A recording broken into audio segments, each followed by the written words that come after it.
Hi, I'm Anastasia. My parents threw me and my kids out of the family celebration, like we were beggars who'd wandered in from the cold. My sister looked me in the eye and said, "There's no room for charity tonight." They smiled while I packed up my children in the dark. But that wasn't the worst part. The worst part was realizing it wasn't the first time I'd been silently erased. Before we dive in, tell me, where are you listening from? Morning coffee or midnight tears? Because what happened next made them regret ever calling me family. Every year I tell myself this time will be different. Maybe they'll smile when they see me. Maybe they'll ask about my kids. Maybe mom will hug me. Tight, not the kind where she barely touches your back like she's afraid the love might rub off.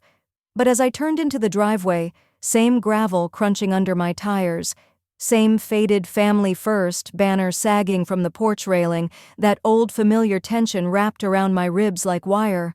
I parked carefully along the line of SUVs and polished sedans, my little 10-year-old Civic standing out like a sore thumb. My kids, Emmy and Nate, sat quietly in the back seat. Emmy clutched the pie dish we'd made that morning, cherry filling peeking through my crooked lattice top. Nate was half asleep, head lolling with the summer heat. "All right, guys," I said, forcing cheer into my voice. "Let's go be festive." Inside, the backyard was already buzzing, white tents fluttering, kids chasing bubbles, uncles in golf shorts guffawing too loudly. The smell of grilled meat mixed with fresh-cut grass and the sharp tang of Aunt Joni's perfume. "Anastasia," Ms. Jean called from across the patio. Her pearls bounced against her neck as she approached. "You came back?" I smiled, polite but tight. "Good to see you, Ms. Jean. Yes, we did." Her eyes flicked down to Emmy's pie, then to my thrift store blouse. "How brave of you, sweetie." Brave. I swallowed the sting and walked toward the long buffet table, dodging cousins who looked through me like I was part of the lawn furniture. Valora stood at the center of it all, of course, wrapped in a lemon-colored sundress that looked like it cost a month of my rent. She tossed her curls and laughed as she posed for a photo beside Mom, who wore her pearls, the ones she never let me touch growing up. My mother's eyes skimmed over me like wind over glass. No reaction, nothing, not even a nod. Behind her, Dad raised a beer in greeting to someone else. "Mommy?" Emmy tugged my shirt. "Is there a spot for our pie?" I scanned the table, all chrome and curated chaos. "Let's find a space, baby." We found a sliver at the edge. I placed the pie down gently and stepped back, wiping my palms on my jeans. From a distance I saw Valora watching me, smirking, whispering to her husband like she'd spotted roadkill at the family picnic. It didn't take long for the small slights to stack. One uncle asked if I was still between jobs, though I never said I was. A cousin's wife asked, "You're Valora's sister? You don't look anything alike." Another muttered, "She brought the kids this time. That's bold." I smiled through it all, nodding, pretending, letting my kids dance under the bubbles and lick watermelon juice from their wrists. I just wanted them to feel they belonged, even if I never had. As the sun dipped lower and people began gathering near the tables, I overheard Valora. "Wait, who's sitting where?" she chirped. "Because there's definitely no place for Anastasia and her two surprises." Laughter scattered like dry leaves. I froze. Dad's voice cut in, deeper, sharper. "Anastasia, you weren't even invited." He turned to the crowd, smiling like it was a joke. "Don't embarrass us, sweetheart." Every conversation dropped dead. Forks paused midair. I felt Nate's small hand tighten around mine. No one said a word. I stood there, pie forgotten, face burning. Not even Emmy's little gasp stirred anyone's sympathy. I cleared my throat, but nothing came out. My legs moved on their own. I gathered Emmy's purse, Nate's toy truck, and tried to guide them toward the driveway without rushing. "Mommy," Nate whispered, his voice breaking. "Did we do something bad?" I stopped. Kneeling beside him, I wiped his cheek with the back of my thumb. "No, baby," I whispered. "We didn't do anything wrong." I stood, looked back one last time. Mom was adjusting her bracelet, eyes fixed on her plate. She never looked up. Back in the car, the silence was thicker than the summer heat. I drove home with one hand on the wheel, the other resting lightly on Nate's knee. Emmy stared out the window, quiet. By the time I tucked them into bed, the shame had curled into something else. Resolve. I changed into my nightshirt, sat on the edge of my mattress, and opened the savings app. The screen lit up, cold and bright. The auto payment sat there like a thorn. $1,146, mom and dad mortgage, scheduled July 5th. My finger hovered. Then I tapped. Pause. Not just the payment, the pattern, the pretending, the pleasing. I stared at the screen until the numbers blurred, and I whispered into the dark, I think it's time. I didn't sleep that night. After putting the kids to bed, both of them too quiet, too confused to ask more questions, I sat at the edge of the couch in the dark, phone in one hand, a cup of cold coffee in the other. The little spinning icon on the bank app flickered like it was thinking about my life too long. But when the screen finally updated and the confirmation flashed across, auto payment paused. I let out a breath I didn't realize I'd been holding in for 6 years. And no, it wasn't just the payment I paused. It was the cycle, the guilt, the illusion. It started 6 years ago.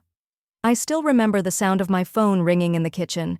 The number came up as Dad Work. Strange, because he usually called from the house. I picked up, wiping my hands on a dish towel. Hey, everything okay? I could hear something in his voice that caught me off guard. Not the usual coldness, not the clipped tone he used with me after Valora graduated college, and I didn't. No, this was shaky. Row, he said, like the name was a stone in his throat. They're foreclosing. I stopped wiping. What? The house, he continued. They sent a notice. Certified letter came this morning. 30 days. I sat down slowly. I thought y'all paid that off after Mom's settlement. That covered her medical stuff, he said quickly. You know that. And we may have missed a couple payments last winter. Missed a couple? I stayed quiet. He filled the silence. I wouldn't call you if it wasn't serious. Your sister's looking into options, but it's messy. We could lose it. He didn't ask me directly. Not then. But I knew what he wanted. And just 2 weeks earlier, I'd received my inheritance check from Grandma Mavis, $42,000. She had been the only one in the family who called me just to hear my voice. She didn't care I didn't have a degree, or that my marriage was falling apart, or that I brought store-brand pies to family dinners. That money was supposed to be my fresh start. Something for me, something for the kids. But I wired $34,000 that afternoon, cleared the past due mortgage balance, and when they said they needed help securing a better refinance rate, I let them use my credit. I signed the forms. I remember standing in the notary's kitchen, pen in hand, Valora behind me saying, It's temporary. We'll fix it once Dad stabilizes the loan. You're doing a good thing. They never added her name like they promised.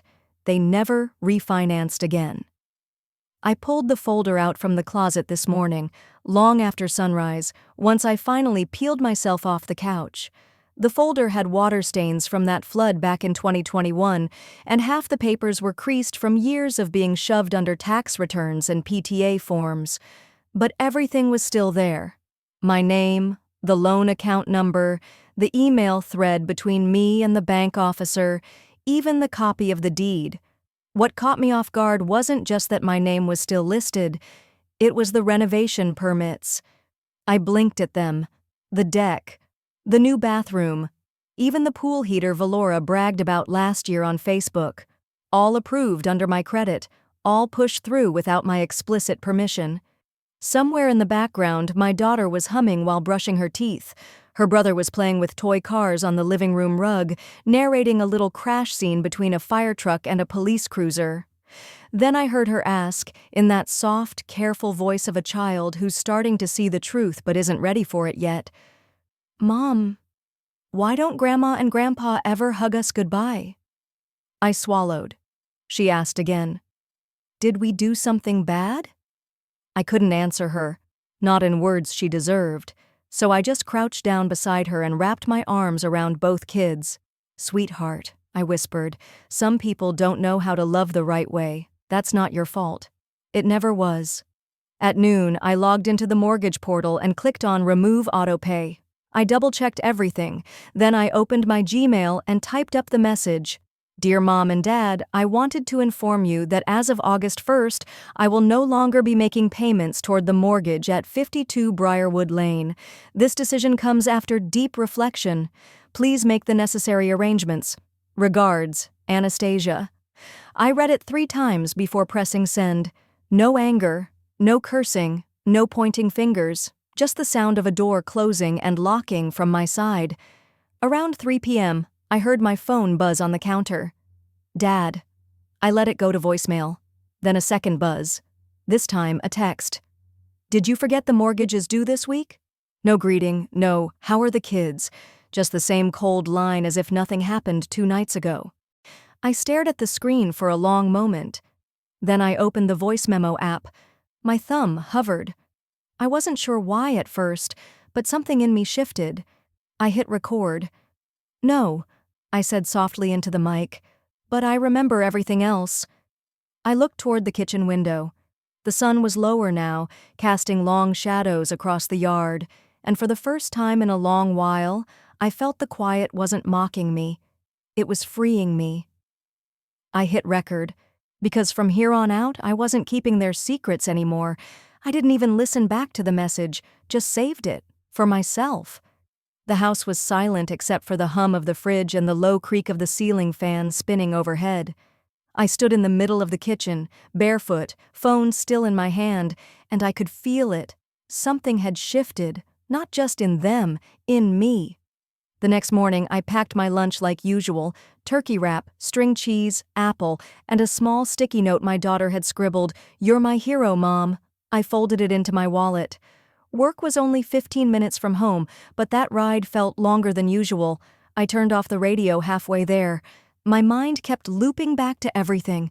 How I got roped into this, why I let it last this long. 3 years ago. That fake intervention. That's where it all began to break. They called it a family meeting, said it was about healing. "You've been distant," my mother said. "You don't show up anymore." They had arranged the chairs in a little semicircle in Valora's pristine living room, like it was a therapy session. My dad sat with his arms crossed, eyes blank. Valora had her iPad and notebook like she was leading a retreat. I knew it was a setup when she said, "We just want you to be less reactive. You tend to spiral." That word, spiral. I'd heard it too many times from her. She waited for the silence to stretch, then added, "And maybe, if you contributed a little more, it wouldn't feel like you were always judging us." Then came the punchline. The real reason I was there. Their HVAC unit had gone out. "The kids are coughing in the heat," Valora sighed. "We need 11,000. I've already scraped 6. I paid the rest. Not because I believed her, but because I didn't want to hear my father say, "Well, we all do what we can for family," in that guilt-laced tone again. They never sent me a thank you. No text, no mention, not even a group message. 2 weeks later, Valora posted a reel of her redecorated home captioned, "When you invest in where you live, it pays you back." I hadn't realized until then. She didn't ask me for help. She pitched it, and I bought in. Back in the present, I walked into the break room at work, blinking the memories away. Tanya was already at the counter, shaking creamer into her coffee. She grinned when she saw me. "You look like you wrestled a tornado," she joked, handing me a fresh cup. "I kinda did," I smiled, taking it. She plopped down beside me, sighing dramatically. "Car's finally paid off. Took me 6 years, but it's mine." I lifted my cup to toast. "Freedom tastes like no monthly bill." Tanya leaned in, her voice lower. "Girl, you've been carrying too many people for too long. When do you get to ride light?" The words hit me in the chest harder than I expected. My smile faded. I took a slow sip. "Working on it." She nodded. Good. About time. During lunch, while scrolling Instagram, her words echoed again. And then, like fate lining it all up for me, Valora's face appeared. She had just posted a carousel of their backyard, the deck, the lights I'd paid for, the furniture she'd bragged about at every birthday party. Caption, proud of the home I built myself from scratch, blood, sweat, and prayer. I blinked, stared at it, read it again. One of her friends commented, "You're such a role model for women, self-made queen." Another wrote, "Love seeing women who work for what they have. You inspire me, Vel." And right beneath those, my chest clenched. My dad's reply, "We couldn't be prouder, sweetheart. Your strength reminds us so much of your grandmother." I stared at the screen until it blurred. My grandmother, the only one who ever saw me, who left me something when she passed. And now they were using my deck to pat Valora on the back? That was when the alert hit. Ping, a notification from the bank popped up on my screen. Automated payment failure. Mortgage payment for 52 Briarwood Lane was not processed. 5 minutes later, the group chat blew up. Valora, who paused the payment? Mom's crying. Dad, is this true, Ro? Are you serious? Another ping. Valora, we have guests coming for Sunday brunch. How do you expect us to explain this? I typed one sentence. Not a dime more. And then I left the group. No dramatic farewell. No explanation. No more rehearsing my pain into something they could digest. The silence after I exited felt louder than anything they had ever shouted at me. I put my phone face down and returned to work. 2 hours passed. No one called. At 4:17 p.m., I felt a buzz. A single text from Valora. "Hope you're ready. You just made enemies." I stared at it. Then slowly, I opened the same voice memo app I'd used last night. My thumb hovered over the mic button. I whispered to myself, "No, Valora, you did that years ago." I thought that text would be the low point, but it was only the beginning. The next morning, the air was still thick from the storm I'd stirred. I sat at the kitchen table with my coffee, scrolling through Valora's messages again. "Hope you're ready. You just made enemies." Funny, she said that like I hadn't grown up surrounded by landmines she planted. I needed air, real air, the kind that didn't carry the scent of burning bridges. Later that afternoon, I found myself at the community center for the monthly HOA meeting. I hadn't planned on going, frankly I never did, but after the mortgage group chat explosion, something in me shifted. Curiosity? Maybe. Or maybe it was the quiet voice that whispered, "Pay attention." The room smelled like stale donuts and copier paper. Plastic chairs scraped against linoleum as residents trickled in, most of them retirees or stay-at-home parents. I spotted Mrs. Cordell from 3 doors down, the woman who always waved when I was taking out the trash. She gave me a surprised smile when I walked in. "You here for Valora?" she asked, handing me a printed agenda. I blinked. "No, just wanted to sit in today. Catch up." The HOA president, Roger Finch, took the floor like he was auditioning for local office. "Before we begin, we just want to thank Anastasia for always being so prompt with Valora's HOA dues. You've kept this community running smooth, ma'am." I stiffened. "I'm sorry. What?" He looked down at the sheet in his hand, then up at me. "You're Anastasia, right? Valora's sister? Says here you've paid every quarter since 2019. The air around me cracked like glass. That can't be right. He flipped to another page and handed it to me. There it was, Anastasia Hale, my address, my email, and a line item under the community portal. Auto payment enabled. I felt the walls tighten. "Can I get a full copy of this?" I asked, trying to keep my voice from shaking. Roger nodded. "Of course, I thought you knew." I walked out with the folder clutched to my chest. The heat in my face wasn't from embarrassment, it was fury. I sat in my car in the parking lot, the engine running but the radio off, thumbing through the papers. I remembered now, 4 years ago when Valora said she needed help setting up the HOA account after their computer crashed. I'd let her use my laptop. She said she'd log out right after, but she didn't. Instead, she had quietly used my information to keep the lights on in her life, while telling everyone I was the sister who never showed up. I thought I'd seen the worst of her manipulation. But this was different. This was documented, provable. And it wasn't just my emotions on the line now, it was my name, my finances, my dignity. That night, after putting my boys to bed, I sat down at the dining table and laid everything out. Receipts, emails, screenshots, even a Facebook comment from Valora under a photo of her backyard last summer that read, "Blessed to finally have a home I built all on my own, hard work pays off." The deck in that photo was mine, bought with my year-end bonus. I remembered the call. "It's for the kids, Ro. It'll give them somewhere to play outside." She'd even offered to stain it herself, but never did. As I clicked through the files, my phone buzzed. A text. From Taryn, Valora's daughter. "I'm sorry, Aunt Ro. I overheard Mom last week. She said you were supposed to keep paying until we figured things out. But I know it's not fair. I saw her delete your name from our mailbox, too." I stared at the screen, reading it twice. 3 times. The pain wasn't from Taryn's words, it was from the innocence behind them. That poor girl had been raised in the middle of all this, taught to smile through manipulation, to call exploitation family help. I typed back slowly, "Thank you for telling me, sweetie. That was brave. You didn't do anything wrong." I didn't cry, I didn't scream. I just stood up and walked to the printer. I printed every receipt, every message, every lie that had been swallowed and forgotten for the sake of keeping peace. I labeled a folder on my desktop, "Truth," then backed it up twice.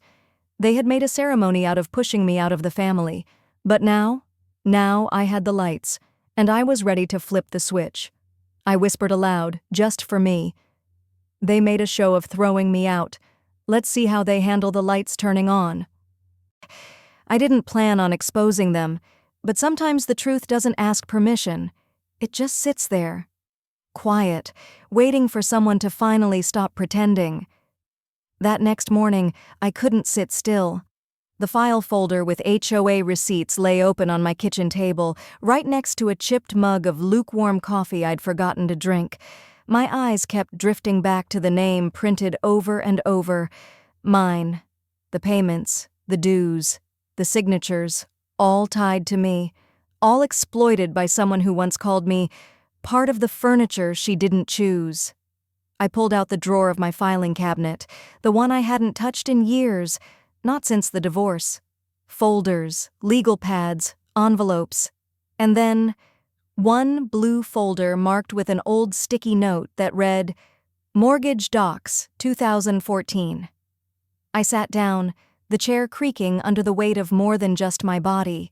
My hands moved slowly through the papers. Then I saw it. The original mortgage agreement for my parents' house. Name on the loan? Anastasia Ann Grace. Not Anastasia and her father, not co-borrower. Just me. I leaned back, silent. A strange stillness washed over me. Not anger, not even shock anymore. It was clarity. Like a fog lifting after a decade of weathering storms I never named. I had saved them once, quietly, no ceremony, no gratitude. When my father's credit bottomed out after some shady business dealings that he never fully explained, I signed. At the time, I told myself it was for the sake of family, for stability, for legacy. He promised to take it over as soon as he could. Of course, he never did, and I never checked again. I looked at the current statements. The bank had been pulling funds from the same account I'd been using since my old job. I hadn't noticed because it was small, just enough monthly to not cause alarm, but consistent. 5 years. 5 full years of mortgage payments for a house that didn't feel like home. A house where Valora once whispered to her daughter at Thanksgiving, "Some people will always be guests in their own bloodline." That same afternoon, I drove down to the bank. I parked outside for a long moment, engine humming, my fingers gripping the steering wheel like it could anchor me. Then I stepped inside, calm and measured, and spoke the words I never thought I'd say. "I need to pause the mortgage payments on this property, indefinitely." The woman behind the glass looked at me with a blink of surprise. "Miss Grace, that will generate a delinquency notice in 60 days. I understand, I replied. Her eyes darted to the screen, probably expecting me to ask for help or reconsider. I didn't. Instead, I asked her to send a paper copy of the delinquency to the house address. Not an email, not a digital alert. A hard copy, with my name clearly printed on top. When I walked out, the wind caught the edge of my scarf. I pulled it tighter and smiled to myself, barely, not out of joy, but out of certainty. I said nothing to anyone. I didn't call, didn't post, didn't explain. I just waited. 3 mornings later, Valora struck. I hadn't even seen it until a neighbor texted, "You okay? Just saw Valora's post. Seemed pointed." The post was one of those curated little poison pills, a black and white selfie of her by a fireplace, eyes soft, hand on heart. Caption: "Some people hold on to bitterness like it's a birthright. I pray they find peace before it eats them from the inside." The comments started piling up. "You've always been the strong one, Valora. Family can be the most jealous. Keep shining." And then, bless her, Mrs. Chadwick, the HOA president's wife, dropped a bomb. She commented with a screenshot. It showed the HOA records, payment history, year after year, all in my name. Anastasia Ann Grace, full and clear. Then she wrote, "I think people deserve to know who's really kept this community afloat. Facts matter." Valora deleted the post within 20 minutes, but it had already made the rounds. By evening, my phone was full of quiet messages. Not apologies, not yet. Just questions. And silence from the people who used to comment on Valora's every post, like she was their second pastor. Later that week, I made my appointment at the courthouse. It wasn't loud or dramatic. I sat with a paralegal, filed the form, and requested my legal removal from the property deed. I was done being tied to that house, to those lies. Then I walked 2 blocks to a small financial office just off Main Street. It smelled like peppermint and fresh paper. A woman named Claire, who looked about my age but carried herself like someone who had seen things and chose peace, welcomed me. I showed her the documents, explained what I'd been covering. She didn't gasp or judge. She just nodded and said, "5 years is a long time to carry someone else's weight. You're not cutting them off, Anastasia. You're stepping out of the trap." I blinked. I didn't want to hurt them. I just wanted— "You wanted dignity, and they didn't leave you a quiet way to have it," she said softly. That night, I drove home as dusk set in, casting a violet glow over the sidewalks. The neighborhood looked the same, fresh lawns, white fences, the faint hum of sprinklers in the distance. But something in me had changed, not broken, shifted. I set my purse down, turned off my phone's ringer and made a cup of tea. Then it buzzed. Unknown number. Voicemail. I listened, standing still in the kitchen. "Ro, it's Mom. Please call me back. We're in trouble." Her voice was thinner than I remembered. No anger, just unease. A crack beneath the surface. I didn't move, didn't respond. Not yet. For the first time, I let the silence speak for me. I didn't call back. Not yet. For the first time, I let the silence speak for me. It was strange how quiet the house felt that night. Not peaceful, just still, like even the walls were waiting to see what I'd do next. I didn't move from the couch for a long while. I just sat, the TV on mute, the folder of documents still open on the coffee table, untouched since I filed the removal papers. Then my phone buzzed again. This time it was Aunt Meredith. "Sweetheart, what's going on? Your mom's a wreck. She's crying and pacing like a ghost." I stared at the message. I didn't respond, not because I didn't care, but because I'd spent too many years being expected to care first. My job was always to patch things up, even when I wasn't the one who tore them. 15 minutes later, another message. This one from a name I hadn't seen in a while. Eddie Kramer, my dad's old business partner. "Hey, Anastasia, hope you're doing all right. Bit awkward, but I heard your folks are looking to sell the house. Any chance you can clarify?" Sell? I froze. They hadn't told anyone the mortgage was frozen, hadn't admitted a thing to their friends, their siblings, their community. Of course not. They were still trying to play it off. Everything's fine. Anastasia's just going through something. I shut my eyes and leaned my head back against the sofa. They were still lying, still protecting the image instead of owning the damage. I took a slow breath and stood. I needed to be sure. I needed facts, not memories or feelings. At the dining table, I opened my laptop and logged into my credit monitoring account. I hadn't checked it in a while. I'd been too busy. Or maybe deep down, I'd been avoiding what I might find. It loaded slowly. Or maybe it just felt that way because my pulse had picked up again. And then I saw it. A second mortgage, pulled 3 years ago, under my name. My heart didn't drop. It sharpened, like someone had taken a scalpel and carved right under the skin. I clicked into the details. They'd used the same lender as the first loan. Same house, same address. But the cosigner? It was me. Except, I had never signed this. Not once. I sat there for a moment, not blinking, the hum of the fridge the only sound around me. And then it hit me. My 38th birthday dinner. We were at that Italian place Mom loved. Dad had insisted on paying, only he forgot his wallet. I'd handed him mine, not thinking twice. He'd gone to the register himself, gone for maybe 5 minutes. I remember asking jokingly, "What were you doing back there, taking out a second mortgage?" And he laughed. Maybe I should. I thought he was kidding. Apparently not. I felt heat crawl up the back of my neck. I clicked over to the scanned signature page. It was mine, but it was an old version. The slanted R I hadn't used since my late 20s. He'd taken it, used it, repurposed it, just like they'd done with everything else. I reached for my phone again and pulled up my voicemail. Sure enough, there was a new one from Mom, longer this time.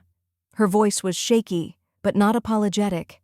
"Anastasia, you don't understand what this family owes. That loan, it was just to keep us afloat for a while. You used to help us. You were always the one we could count on." There it was, not a confession, a guilt trip. I sat with it, let it play again. Not because I needed to hear it, but because I wanted to burn it into my memory, to remind myself why silence was safer than another call that ended in circular blame. Then I got to work. I scanned the forged mortgage document. I opened an email to my attorney, added a note. This was signed without consent, requesting immediate review and action. I attached everything and hit send. The whoosh of the email leaving my outbox felt like exhaling after holding my breath for far too long. I stood up, paced once around the room, then went to the kitchen to refill my water. It was nearly midnight now, the kind of quiet where the world forgets about you, unless you're fighting to be heard. I thought the worst of the night was over. Then my phone buzzed again, not a message, an alert. New credit activity detected. I blinked. Credit activity? I tapped the notification and logged in. There it was, a loan application, under my name, from a bridal boutique. Amount, $12,500. Purpose, custom event fittings, multiple parties. My stomach turned. Bridal boutique?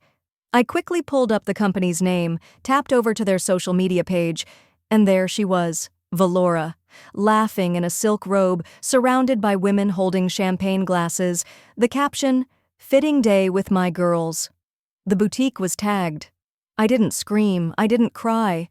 I just sat there in stunned silence. The kind that doesn't boil, it calcifies. They'd stolen from me before. Time, credit, recognition. But this? Valora had used my social security number. That wasn't a mistake. That wasn't a misunderstanding. That was fraud. I got up and went to my desk, turned on the lamp, pulled out a notepad. I listed every incident from the past 5 years. Mortgage 1. Forged documents. Valora's investment from my account. Now this. I grabbed my phone again. No calls this time. I opened a new text to Valora, typed slowly. "You have 48 hours to fix this. After that, I go public and legal. No emojis, no threats. Just truth." I hit send.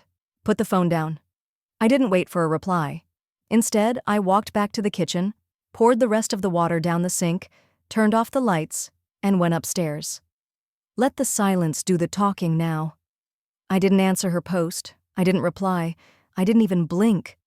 I just sat there, robe still wrapped around me from my own shower, my coffee going cold beside my elbow, and stared at Valora's smug little caption, "Some people threaten what they can't control."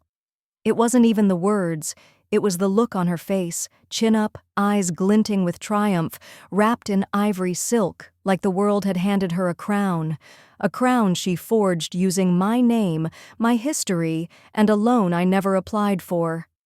I closed the laptop and pressed my palms into my eyes until the silence buzzed.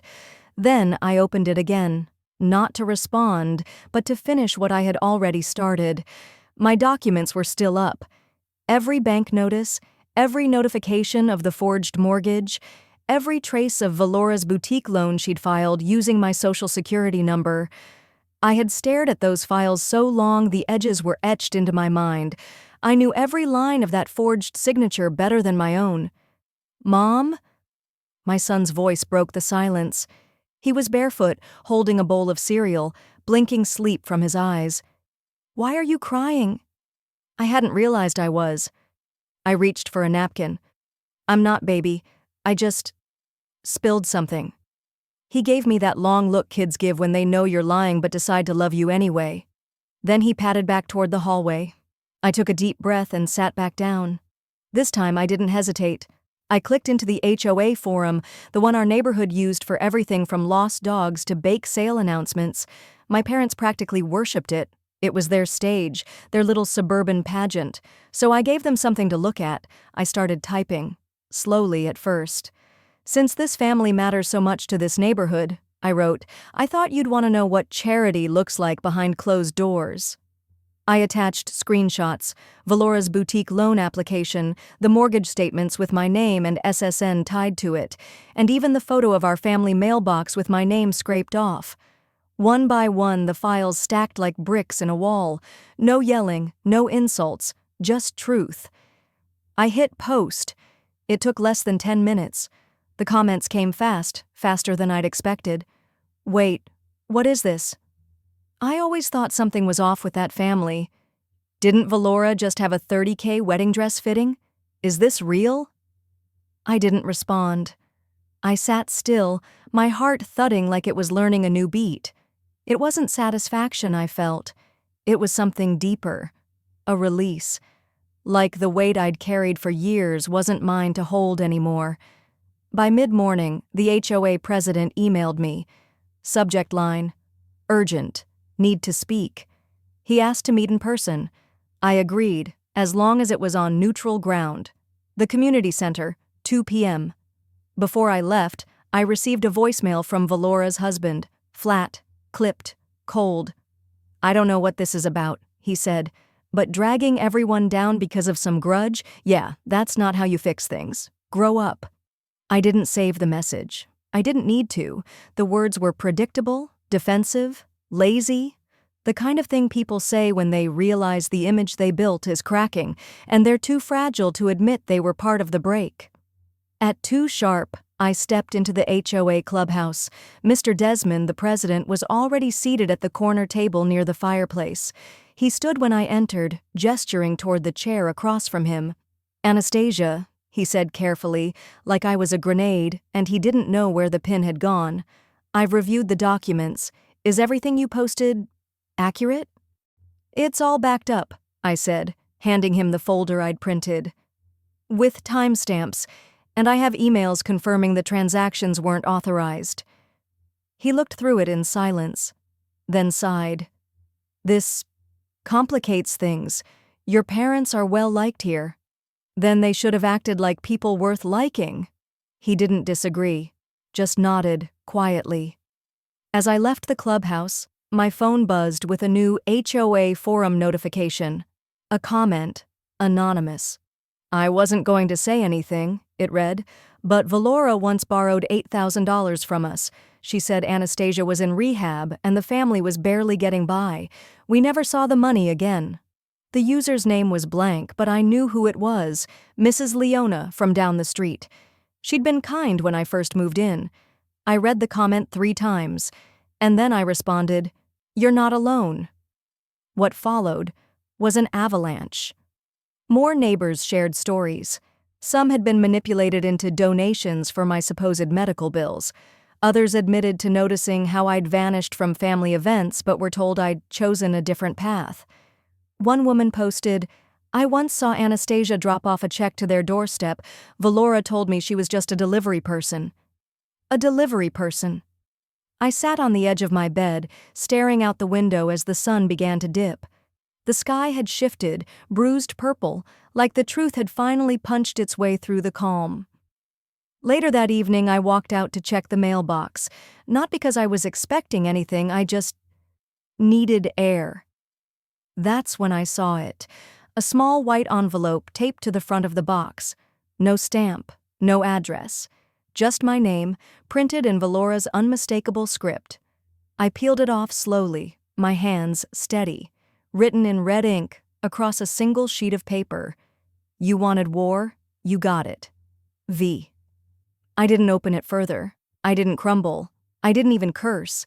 I just turned around and walked back inside. I had something better. I had the truth, and this time I wasn't going to hide it. I didn't open it. I didn't need to. That envelope Valora left taped to my mailbox? Let it sit. It was probably stuffed with the kind of venom she'd been spewing since we were kids, except this time, I wasn't swallowing it. Instead, I picked up my phone and called someone who actually respected the truth. "Marcia, can you fit me in first thing?" She didn't ask why, just said, 8:30 sharp, bring everything. So, early the next morning, I drove downtown with a manila folder sitting like a stone on my passenger seat.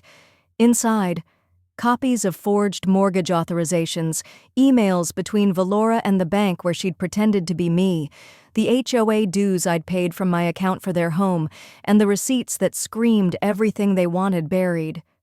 The morning traffic crawled, but I didn't mind.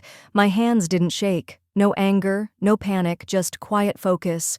It was a strange calm, the kind that comes when you finally stop asking people to see you and start showing them who you are. Marcia's office was on the second floor of a modest brick building. Nothing flashy, just a brass plate and a quiet lobby with strong coffee. When I walked in, she looked up from her screen, her glasses pushed halfway down her nose. "You ready?" she asked. I nodded and handed her the folder.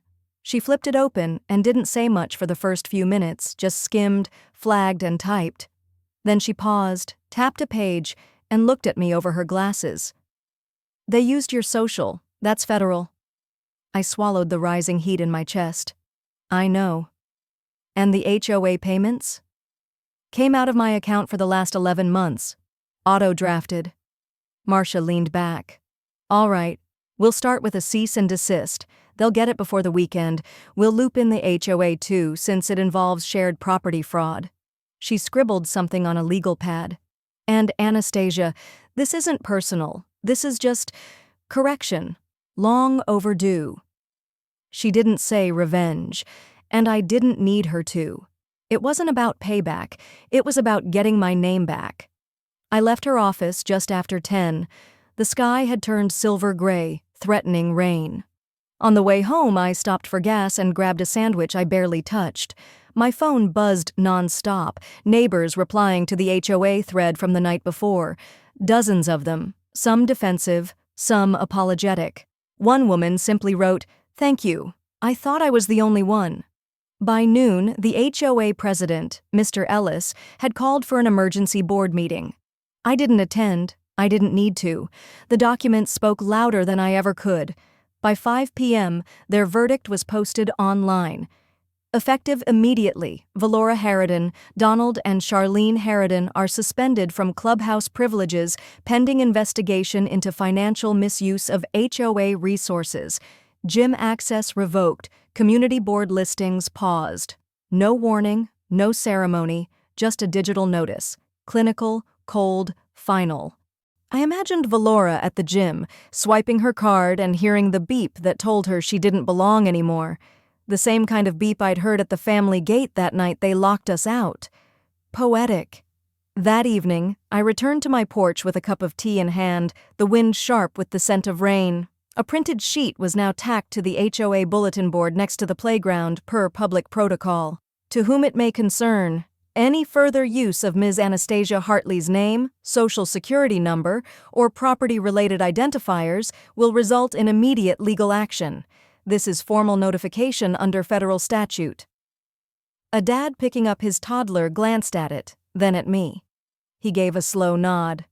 Another woman passed, lips tight, then looked away.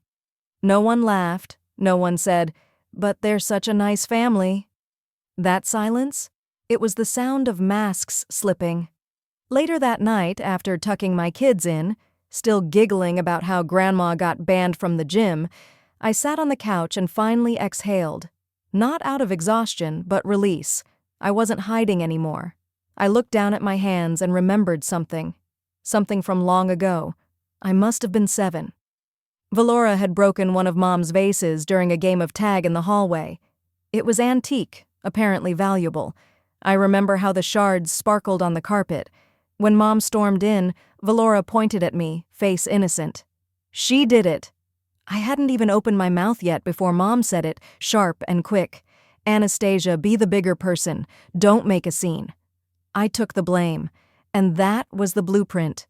Don't cause trouble. Keep the peace. Take the hit. But something shifted this year. Maybe it was the look in my son's eyes when he asked, "Why don't they treat you like family?" Maybe it was how tired I was of shrinking, or maybe it was just that enough is enough. A ping lit up my laptop screen. It was Marcia. Subject, final signatures in, body. They'll be notified by 9 a.m. tomorrow. Sleep well. I didn't reply. I just closed the laptop, stood up, and walked to the window. Outside, the neighborhood looked unchanged. Same trimmed lawns, same porch lights flickering on as dusk settled. But something was different. For once, I didn't feel like I was on the outside looking in. The sun hadn't even fully crested the trees when the doorbell rang.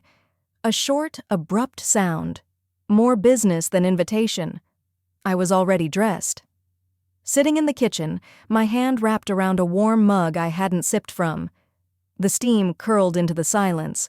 I opened the door slowly. A man in a gray uniform gave a small nod. "Ms. Anastasia Hartley?" "Yes." He handed me a padded envelope. "Signature here." I signed. He left without another word. I didn't rush to open it. I didn't need to. I already knew what was inside.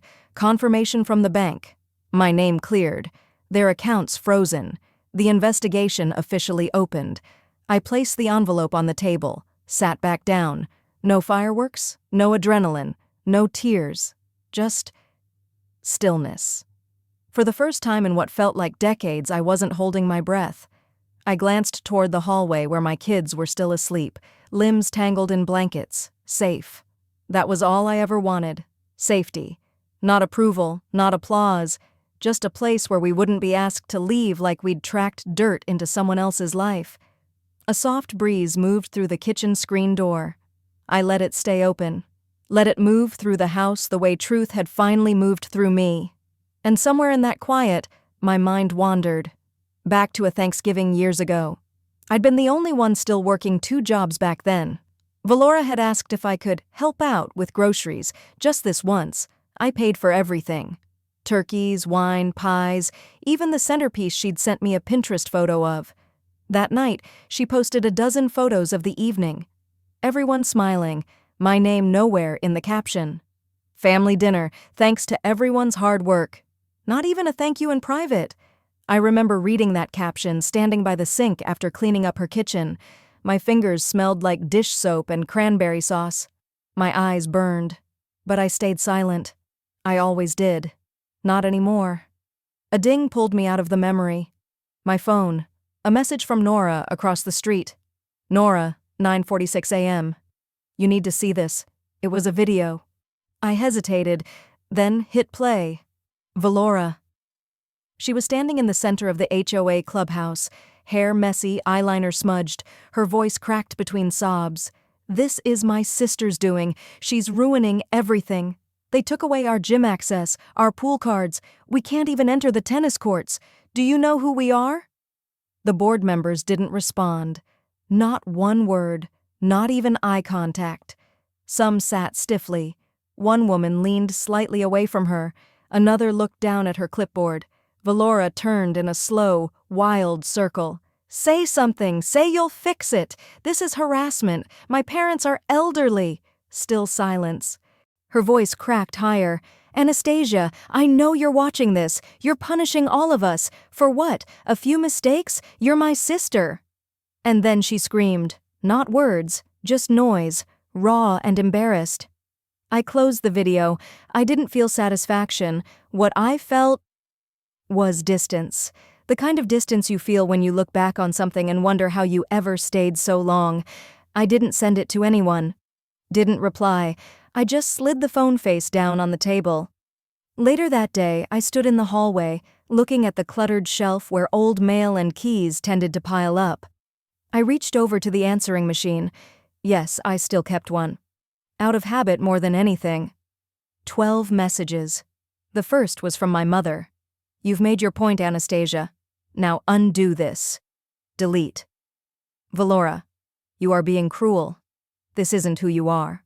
Delete. Dad, don't drag your mother into this. Just talk to me. Delete." They came one after another. Guilt, blame, bargaining. None of them asked how I was, or the kids. I deleted them all. Then I pulled a small frame from the shelf, wiped the dust off the glass. It was a photo of me and the kids from the park last fall. Our hair wind-blown, faces squinting in the sun. Pure joy. I placed it alone on the mantel. No other pictures, no old holiday group shots. Just us. I stepped back and whispered, "This is the only family that ever chose me back." Later that evening, I sat on the back porch. The sky above was streaked with soft orange and lilac, the kind of quiet that makes even the breeze feel like it's holding its breath. I wasn't angry. I wasn't waiting for them to understand, and I wasn't holding space for their return. I just stopped. Stopped explaining. Stopped bending. Stopped hoping they'd become people they never tried to be. I didn't hate them. I just stopped auditioning for love that should have been freely given. I was the emergency contact, the backup babysitter, the open wallet, the scapegoat. Not anymore. Some silence is punishment, but some is peace. And peace doesn't always announce itself. Sometimes it just arrives and stays quietly. That night, I tucked my kids in, closed the lights, turned off the hallway lamp. I didn't check my phone to see if they'd called. I didn't need to. For the first time in my life, I didn't want them to.